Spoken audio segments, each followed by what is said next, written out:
Olá, pessoal. Na aula de hoje eu vou falar sobre o gráfico de controle multivariado, né? Ou seja, eu tenho duas ou mais características que eu preciso observar. Essas características elas são possivelmente correlacionadas e eu não quero olhar individualmente para cada uma delas, mas eu quero olhar conjuntamente para elas, para a variabilidade delas, né, para saber se o processo está estatisticamente controlado. Como muitos alunos ainda não fizeram análise multivariada, eu vou falar sobre alguns conceitos, né, de análise multivariada, então de vetor aleatório, distribuição normal multivariada, são coisas que vocês vão ver mais a fundo lá no curso de análise multivariada, mas que hoje dá para a gente dar uma pincelada aqui só para falar do gráfico de controle multivariado. Então, é um enfoque um pouquinho diferente daquele que a gente viu, né? De, por exemplo, o número de não conformidades, né? Então, aqui a gente quer olhar realmente para o vetor de características, né? E em que essas características são possivelmente correlacionadas. E a gente quer olhar, construir um gráfico de controle para dizer se esse processo está ou não estatisticamente controlado. Essa é a aula 10, gráfico de controle multivariado. Esse material é baseado no Montgomery, Introdução ao Controle Estatístico da Qualidade, 7ª edição. Muitas vezes é necessário monitorar várias variáveis possivelmente correlacionadas ao mesmo tempo. Algumas análises possíveis são regiões de controle conjuntas, gráfico de controle T2 de Hotelling ou uma versão multivariada da média móvel exponencialmente ponderada. Hoje nós vamos falar um pouco sobre esses dois primeiros itens. Como vocês nem todos viram análise multivariada, eu vou falar sobre algumas definições aqui que a gente precisa para essa aula. Depois vocês vão ver mais a fundo lá em análise multivariada. X é um vetor aleatório de dimensão p por 1, ou seja, x é um vetor coluna que tem p entradas. Cada uma dessas variáveis x1 até xp corresponde a uma variável aleatória. Então, xi é uma variável aleatória com média mi e variância sigma 2i, para ir de 1 até p. Na prática, cada xi desse representa uma característica que a gente está olhando em uma unidade da minha amostra. A covariância e a correlação entre duas variáveis xi e xj com i e j de 1 até p e diferente de j são dadas respectivamente por covariância entre xi e xj é sigma ij e correlação entre xi e xj é ρ e j. O ρ e j é sigma ij dividido pela raiz das variâncias sigma 2i e sigma 2j. O vetor de médias populacionais de x é mi, que tem dimensão p por 1, e a matriz de variâncias e covariâncias populacionais de x é sigma, que é p por p, em que então o mi é o meu vetorzinho de médias populacionais, são os valores esperados de x1 até xp, e sigma é uma matriz p por p, onde na diagonal principal eu tenho as variâncias e fora da diagonal principal eu tenho as covariâncias entre cada par de variáveis xi e xj.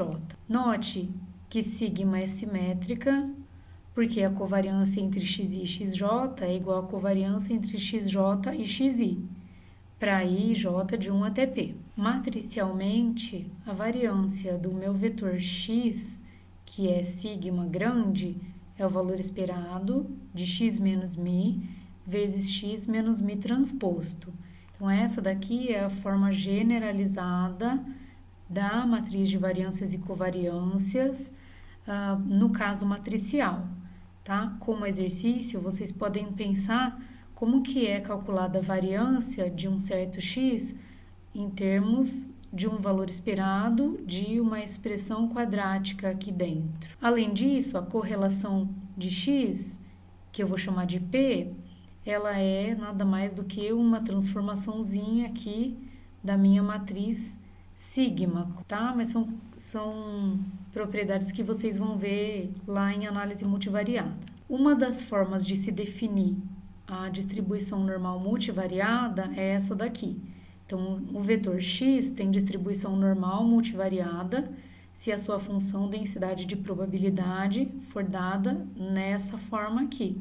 Então, f de x é 1 sobre 2π elevado a p sobre 2, determinante de sigma elevado a meio, exponencial de menos meio, x menos mi transposto, sigma grande a menos 1, x menos mi. Vocês também podem pensar em como é a densidade da normal univariada e enxergar ela como um caso particular dessa densidade da normal multivariada. O espaço paramétrico, né? Então, a gente tem o mi, ele está no RP, e a sigma é uma matriz positiva definida. Tem algumas propriedades da normal multivariada que vocês vão ver lá em análise multivariada, mas essa daqui vai ser especialmente interessante para a gente, porque a densidade da normal multivariada ela é constante em superfícies em que x menos mi transposto, sigma menos 1, x menos mi é igual a 1czinho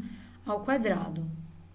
E o conjunto dos xzinho que satisfazem a equação acima são os que compõem o contorno de densidade de probabilidade constante. Os contornos de densidade constante, no caso multivariado, são elipsoides definidos pelos valores de x, tal que isso daqui vale. Então, ou seja, tal que essa forma quadrática aqui é igual a um czinho específico.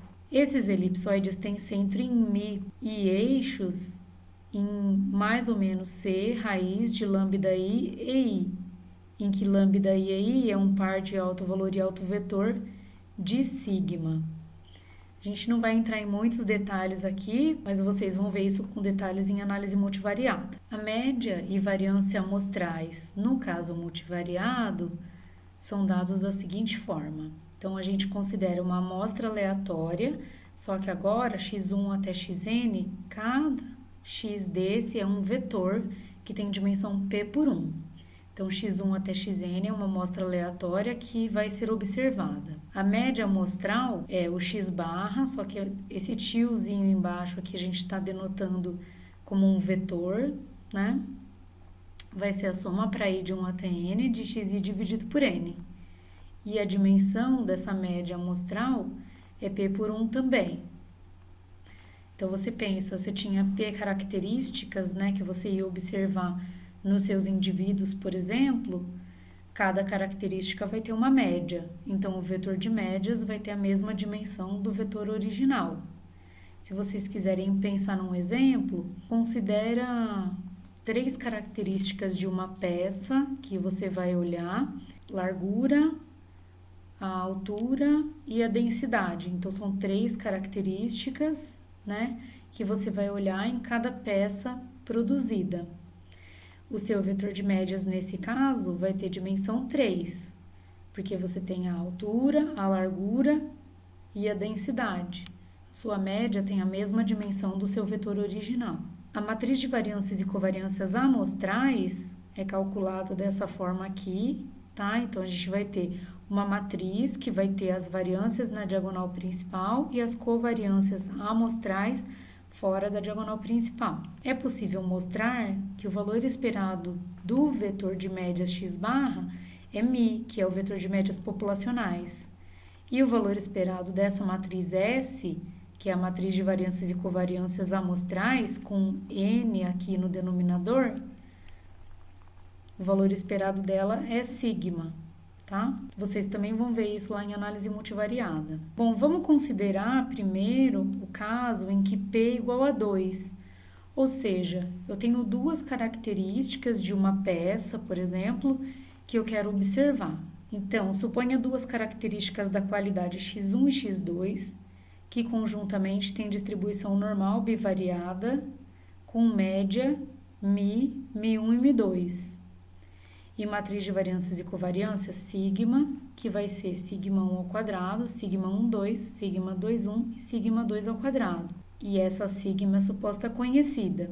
Suponha no nosso exemplo que você vai olhar para duas características, por exemplo, a largura e a densidade de uma peça, tá? E a gente quer monitorar conjuntamente a largura e a densidade.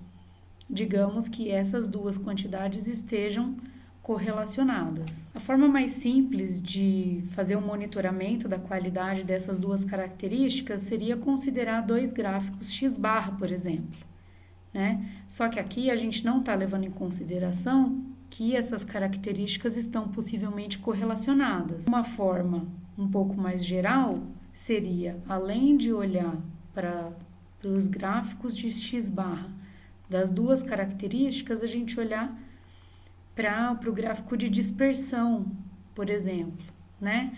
Dessas duas características. Então, aqui eu vou ter, cada parzinho aqui representa um parzinho de pontos de x/1 e x/2. Vou disponibilizar alguns comandos para ilustrar uma normal bivariada. Então, aqui eu estou colocando primeiro uma normal bivariada com média 1, 0 e matriz de covariâncias sigma. Então, deixa eu mostrar aqui, a mi é um vetor de médias 1, 0 e sigma é uma matriz de variâncias e covariâncias em que x1 e x2 tem covariância 0 aqui, tá? Aí eu construo uma gradezinha de x1, uma gradezinha de x2 e vou atribuir a f a densidade bivariada de uma normal, né? Com média mi, variância sigma. E aqui com esse comando persp, a gente vê a perspectiva aqui da densidade bivariada. Com esse comando contour, a gente, como se a gente passasse um plano aqui através dessa densidade, né? Então, a gente vai subindo e descendo aqui esse plano e a gente obtém, com os cortes que ele faz na densidade, as curvas de nível, tá? Então, essas são as curvas de nível, que são as elipses da densidade de x1 e x2. Vou pegar um segundo exemplo aqui, em que eu tenho covariância. Então, nesse segundo exemplo, mi é um 0 e sigma é uma matriz cheia. Então, eu tenho variância e tenho a covariância. Vou fazer a mesma coisa e vou plotar, então, a densidade bivariada, né, de x1 e x2 e aqui as curvas de nível, né? Então, essas curvas de nível elas estão inclinadas aqui justamente porque nesse caso a gente tem covariância diferente de 0 entre x1 e x2, tá? Esses comandos de R foram então para ilustrar qual que é a cara da densidade normal multivariada, né? Nesse caso aqui também é um exemplo com distribuição bivariada. A gente poderia olhar de novo para esses gráficos de controle x/1, x/2, só que olhar para uma região de confiança, uma região de controle conjunta aqui para x1 e x2. Primeiro, a gente supõe que elas são duas variáveis independentes. E aí, se vocês notarem aqui, eu tenho uma elipse parecida com aquela que a gente fez no código do R, né? Notem que nesse caso aqui não tem nenhum pontinho que sai da minha região de controle conjunta para x1 e x2. Entretanto, se a gente considerar que essas duas variáveis são dependentes, então a gente vai construir uma região de controle conjunta e aqui, embora nenhum pontinho saia dos limites nem para x1 e nem para x2, existe um pontinho aqui que sai da minha elipse de confiança, né? E sugere que a gente volte lá na amostra e verifique se tem algum problema com aquela observação, tá? Notem que é uma análise diferente das que a gente tinha antes, né? Uma outra forma seria considerar a estatística T2 de Hotelling em que basicamente a gente traz o problema de 2 dimensões para uma dimensão. Aí a gente tem então essa estatística aqui, x0 quadrado, que a gente já vai mostrar de onde ela veio, né? Que tem distribuição Q quadrado com 2 graus de liberdade. E a gente pode considerar ela para fazer um gráfico de controle também. Aí eu vou fazer o gráfico de controle dessa estatística aqui. Se a gente tiver P características da qualidade, então o X vetor é x1, x2 até xp. Aqui tem um transposto, esse é um vetor que ele é coluna, né? Com valor esperado de x igual a μ e variância de x igual a sigma. A estatística T2 de Hotelling, que vocês vão ver com mais detalhes lá no curso de análise multivariada, tem essa cara aqui, né? No caso, P variado. E se a gente olhar qual que é a dimensão dessa x02, né? Então, aqui eu tenho x menos μ transposto. Então, o x era P por 1. O transposto dele, o transposto de x menos μ, é 1 por P. Essa daqui é P por P e essa daqui é P por 1. Então, essa estatística aqui tem dimensão 1 por 1, tá? E ela, em particular, tem distribuição Q quadrado com P graus de liberdade. E aí, a gente pode considerar um quantil alfa superior da Q quadrado para um limite superior de controle, para esse gráfico, tá? Então, no caso de P igual a 2, a gente tem aqui o gráfico de controle do T2 de Hotelling, tá? Eu vou deixar um exercício para vocês naquele mesmo arquivo que a gente mostrou do R. Então, nesse arquivo aqui do R, tem um exemplo desse livro aqui, Ryan, 2000, Statistical Methods for Quality Improvement. Então, tem um exemplo aqui para vocês executarem e olharem os gráficos de controle multivariado, tá? Vai ficar como um exercício. Um outro exercício, então, a força de resistência e o diâmetro da fibra têxtil são 2 características da qualidade importantes que devem ser controladas conjuntamente.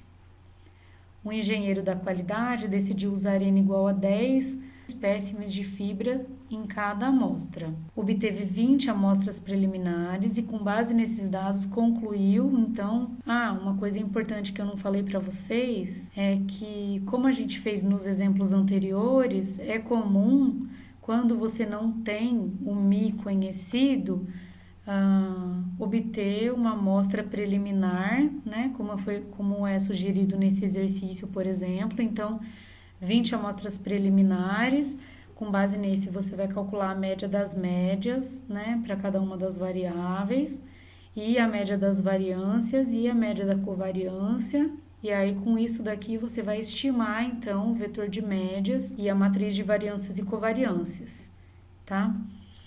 Os dados estão disponíveis no e-disciplinas, na tabela 11.1 e no arquivo fibratextil.txt. Obtenha o limite superior de controle e estabeleça o gráfico de controle T2 de Hotelling, seguindo os mesmos códigos que eu disponibilizei lá no e-disciplinas ou usando outro software de sua preferência. Até mais!